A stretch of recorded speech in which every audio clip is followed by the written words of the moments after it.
Okay, welcome to our online SATS information meeting, and we wanted to share the information that was shared in school the other night so that you were aware of what's happening and that you can also interpret the results that have come home to you in the post.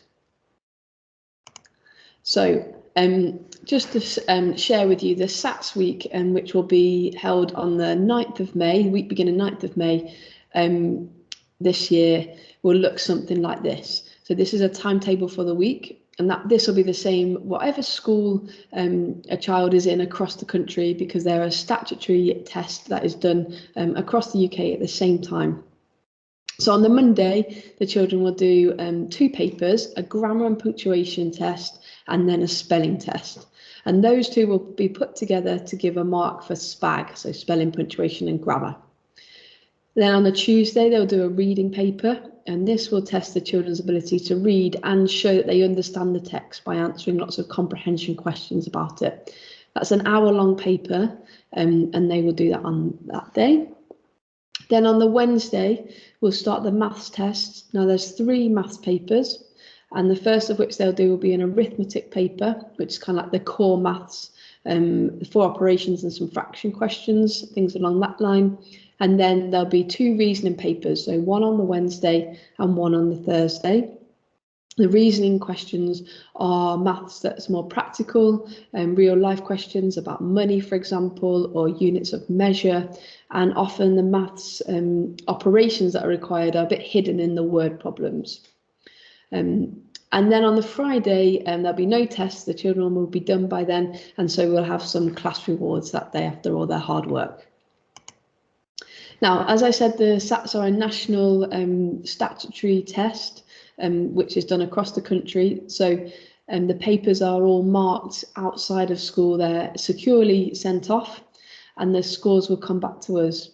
Now, when the children do the test, they'll get a raw score, but that raw score will then be transferred to a scaled score, which then gives them kind of a mark or grade. And how that looks in primary school is that it will be converted to something that's called working towards the standard, at expected standard for year 6, or greater depth, which means they'll be over the standard.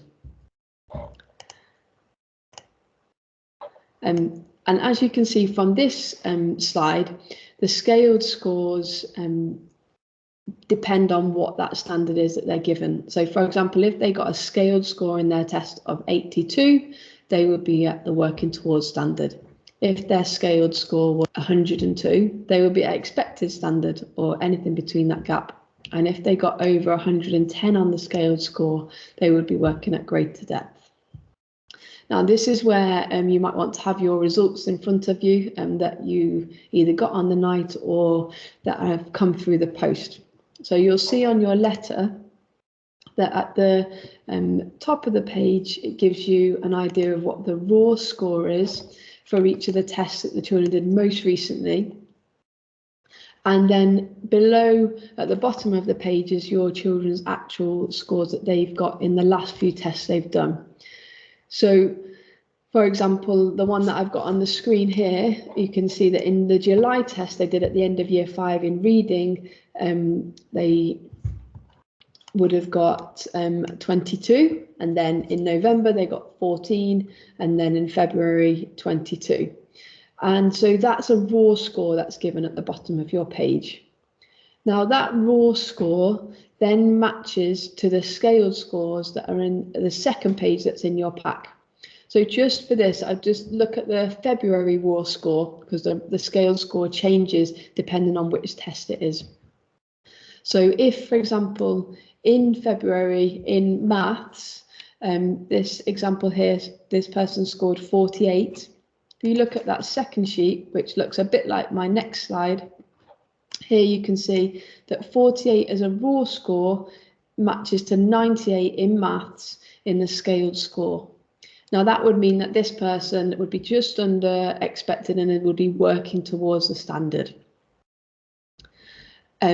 Just be careful when you look at the scaled scores, because it depends which subject it is as to which scaled score you need to look at on that second sheet. Now you'll also see in the column on the letter a target.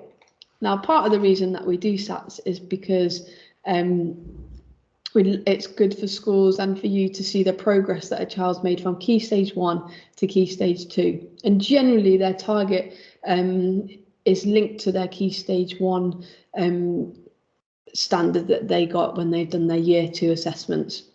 So you'll see at the end of your column the target that your child has got, and that's based on a Key Stage 1 target, but also on the more recent assessments that we've done in school. So that will just help you to see what we're hoping that your child will get when we sit the actual SATs in May. So you can see from here that you'll find out the actual SAT scores. We get them back in July, and then that will be shared with you and your children in the end of year July reports. And of course, there'll be an opportunity if you want to talk about that or anything now, or then do try and catch us. Now, how we're going to help support your children is lots of different ways at school. Some people might have some specific needs, and in which case, if you feel that might be your child, then do come and speak to us. But we're also aware of some already. So some children might be entitled to a scribe, some might be entitled to additional time or breaks.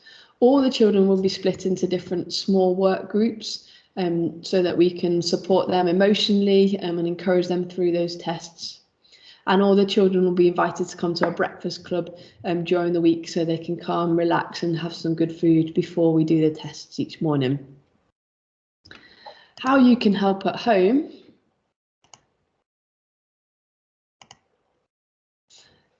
is just to be really, really encouraging to the children. I'm sure some of them will be a little bit nervous about it.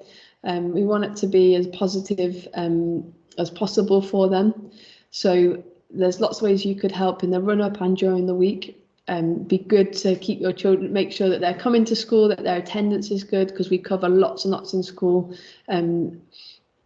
As well as that, we've just started to give out some revision guides. So over the next week, your children will be coming home with revision guides and are suggested to spend on those. So we've just suggested that if they spent 20 minutes, half an hour each evening when they get in on one of those subject areas of the revision guide, that would really help them.